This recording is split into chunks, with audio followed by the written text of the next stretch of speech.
Good morning, everyone. I'm Jesse Tanoy, and this is my reflection video about Lesson 3, The Spiritual Self. I realized that the spiritual self is not just about religion, but about the deeper part of who I am. My values, my purpose, and no meaning I give to life.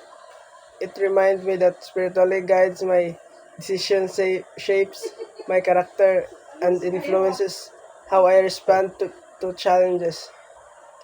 I learned that nurturing my spiritual self can happen in many ways through prayer, reflection, meditation, or simply being mindful and grateful.